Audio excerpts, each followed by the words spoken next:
Hello learners, welcome to pedagogical zone. आज आम discussion करवा इंग्लिश पेडागोजी रे जो चैप्टर 1 जो रही language acquisition and language learning रो आउ एक्स्ट्रा किछि पार्ट्स अछि तार से विषय जे आम डिस्कसन करवा है कि आज आम डिस्कस करवा phoneme, phonology, morpheme, semantic, syntax, ellipsis आ विषय आज आम डिस्कसन करवा एवं एथिरु क्वेश्चन मध्य सीटीटी प्रायतः क्वेश्चन आसूची है कि ओके लेट्स स्टार्ट। प्रथम देखिए कौन फनिम। फनिम कौन रोचे ना it is the smallest unit of language, अर्थात लैंग्वेज रो यह पूरा स्मॉलेस्ट यूनिट सबुठू छोट एकक कार लैंग्वेज रो है कि फनिम टी बुझी होची। It is the smallest unit of sound, sound रो मध्य यह सबुठू छोट एकक किए फनिम। बुझी कथाटा लैंग्वेज रो smallest unit of language and smallest unit of sound यह मध्य एमती क्वेश्चन सब पकई क्लीयर हो। फनिम रो निजस्व किसी मीनिंग नहीं, ये जानी था दरकार। जेते बेले यह माने वार्ड तैयारी करे केते बेले ना जॉइंट होइकी बा कंबाइन होई वार्ड तैयारी करे ताहार सेते बेले मीनिंग थाए। अर्थात A B C D English जो अल्फाबेट रोचे से गोटे गोटे जो अल्फाबेट रोनी कि ताहा ही फनिम बुझी A B C D E F G एमती रोचे। तेणु करिकी एमानकर सिंगल रहिले कौन किसी मीनिंग अच्छी कि नहीं, किंतु जते बेले ए रे एज ए एस है कि वार्ड है वार्ड तैयारी कर आर कौन मीनिंग रही। बी खाली बी रहिले बी रो किसी मीनिंग अच्छी कि नहीं, किंतु जते बेले वार्ड तैयारी करुची बी बी ई है कि महुमाछी वार्ड जते बेले से तैयारी करुची देन यार कौन रोचे ना मीनिंग रोचे बुझी होची। तेणु फनिम रो निजस्व जो एकुटिया रहे तार किसी मीनिंग न थाए, किंतु जो वार्ड तैयारी करे तार मीनिंग थाए। Clear okay. नेक्स्ट पढ़िबा कौन ना फोनोलॉजी। फोनोलॉजी कौन it is the study of sound patterns and their meanings. यह कौन माने फोनोलॉजी है लॉजी आसी माने जानी रखा दरकार स्टडी ऑफ किसी गोटे है कि आमर जो लॉजी रहिले वार्ड लास्ट को लॉजी रहिले आम जानी रखा दरकार जे कि कौन से ना कौन से स्टडी कथा से निश्चय कही है कि एटा कौन करछि ना स्टडी ऑफ साउंड पैटर्न जो आमर जो पैटर्न रोचे साउंड रो जो पैटर्न रोचे तार study and their meanings. Clear हो कॉन्सेप्टटा ओके। नेक्स्ट देखिए आम कौन ना मॉर्फिम। मॉर्फिम कौन it is a small unit of word that provides specific meaning. Morpheme कौन ना small unit of word, word रो स्मॉल यूनिट बुझी होची। मॉर्फिम हूँ कौन ना वर्ड रो स्मॉल यूनिट को मॉर्फिम ही कहते। आम जो पढ़ते फनिम कौन पढ़ते ना साउंड रो सबुठू स्मॉलेस्ट यूनिट बा लैंग्वेज रो सबुठू स्मॉलेस्ट यूनिट थिला हमर फनिम, किंतु मॉर्फिम कौन ना वर्ड रो स्मॉल यूनिट।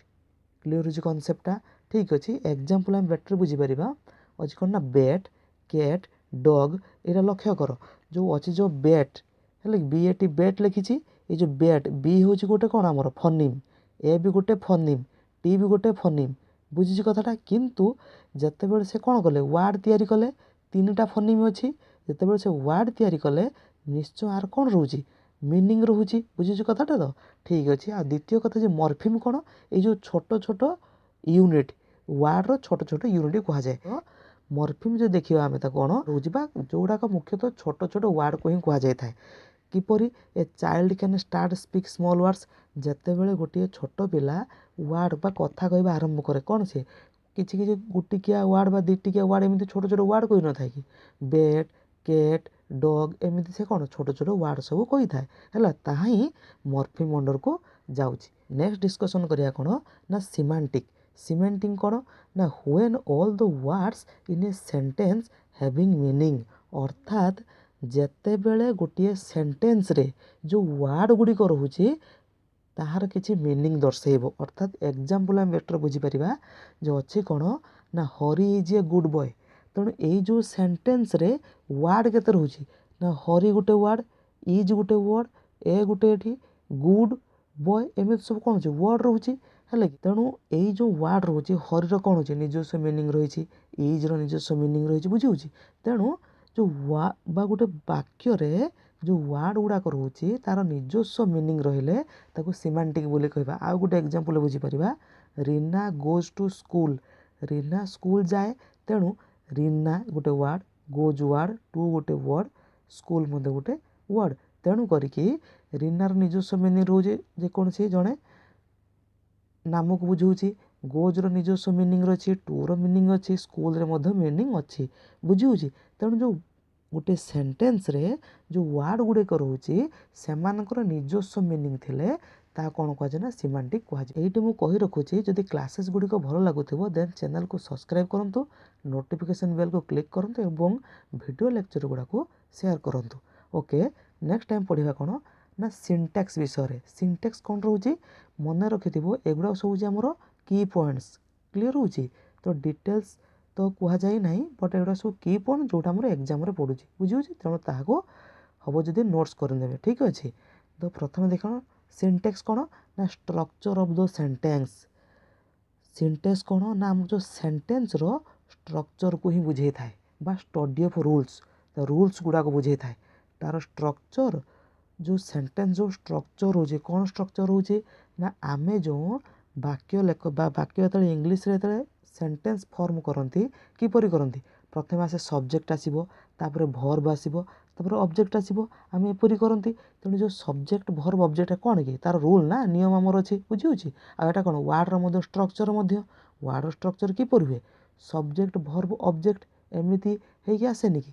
तेणु देखा एग्जांपल कौन अच्छी ना Reena goes to school, Reena school जाए, तेणु रीनाटा कौन सब्जेक्ट भर्ब ऑब्जेक्ट रोचे। एटी सेमती ही थ्रू द बॉल, ताले हीटा आमर कौन हम सब्जेक्ट हम, थ्रूटा हूँ भर्ब हम, तो बॉलटा कौन हम ऑब्जेक्ट हम, बुझे कथाटा। तेणु ये जो रूल्स आ तार जो स्ट्रक्चर रोचे सेंटेंस रो ता कौन कह जाए ना सिंटैक्स कह जाए। ओके, नेक्स्ट दर्शाऊँ आमर कौन ना इलिप्सिस। इलिप्सिस कौन ना तार यहाँ मन रख जो तीन टा बिंदु ना कि है कि यह ही इलिप्सिस को दर्शाई था है। It is A punctuation mark, यह गोटे कौन होमर पंक्चुएशन मार्क किए इलिप्सिसटा दैट डिनोट्स 3 डॉट्स, जोटा कि तीन टा डॉट, डॉट अर्थात बिंदु, तीन टा बिंदु को ही दर्शाई था। यह एक पंक्चुएशन मार्क किए इलिप्सिस क्लियर होची। आउ ए इलिप्सिसटा गोटे ग्रामाटिकल टर्म मध्य है कि। अच्छा, अन्य प्रकार जो देखि परिबा ellipsis appears as a sequence of dots. Ellipsis केतले एपियर हुए डॉट रो सीक्वेंस है कि तीन टा डॉट्स अच्छी। अच्छा, and it will indicate that यह कौन दर्शाई थाए ना पार्ट्स ऑफ ए वर्ड और सेंटेंस हैव बीन ओमिटेड। एटा कौन दर्शाई थाए जेते बेले कौन सी वर्ड रो किंबा सेंटेंस रो किछि पार्ट गुड़िक किछि अंश गुड़िक ओमिट करा जाय थाए है कि बा ताको डिलीट करा जाय थाए बुझी। सेते बेले इलिप्सिस माने सही स्थान गुड़िक इलिप्सिस यूज एटा होई थाए। कथाटा बुझी होची बा आम एग्जांपल माध्यम बेटर आम बुझीपर है कि। एग्जांपल फास्ट एग्जांपल नहीं कौन आई डोंट नो इलिप्सिस चिन्ह अच्छी आई एम नॉट श्योर, ता माने होची से वाक्यटा बहुत लंबा वाक्य थिला है किंतु आरंभर कौन था आई डोंट नो, ये जो बिंदु तीन टा ना कि ये अन्य किसी लिखा जाइला है कि वाक्यटा सर्ट कर दिखाई बुझी। तापर लास्ट है कौन आई एम नॉट श्योर बुझी। आफ्टर मीटिंग परे I went to his house, मुझे घर गली which was a few blocks away, जहाँकि किछि ब्लॉक्स एवे बा किछि ब्लॉक्स दूर रे थिला, एंड देन केम होम, तापर मु घर को फेरी आसिली। पूरा लॉन्ग सेंटेंस रोचे है कि इलिप्सिस यूज हुए बर्तमान सहीटा को आम इलिप्सिस यूज करिया किपरि ना आफ्टर मीटिंग परे I went to his house, मु तार घर गली तापर इलिप्सिस चिन्ह रहा बुझी। एंड देन केम होम, तापर मु घर तापर मु फेरी आसिली। तो लक्ष्य करी जो which was a few blocks await जो थिला एटी कौन आम से इलिप्सिस यूज करदे बुझी। तेणु पूरा लंबा वाक्यटा को आम कौन करदे छोट करदे क्या मध्यम इलिप्सिस मध्यम बुझी। जो इलिप्सिस कौन यहीटा कौन कले डिलीट करदे ना ओमिट करदे बुझी। कनसेप्टा कौन बुझी कनसेप्टा कौन।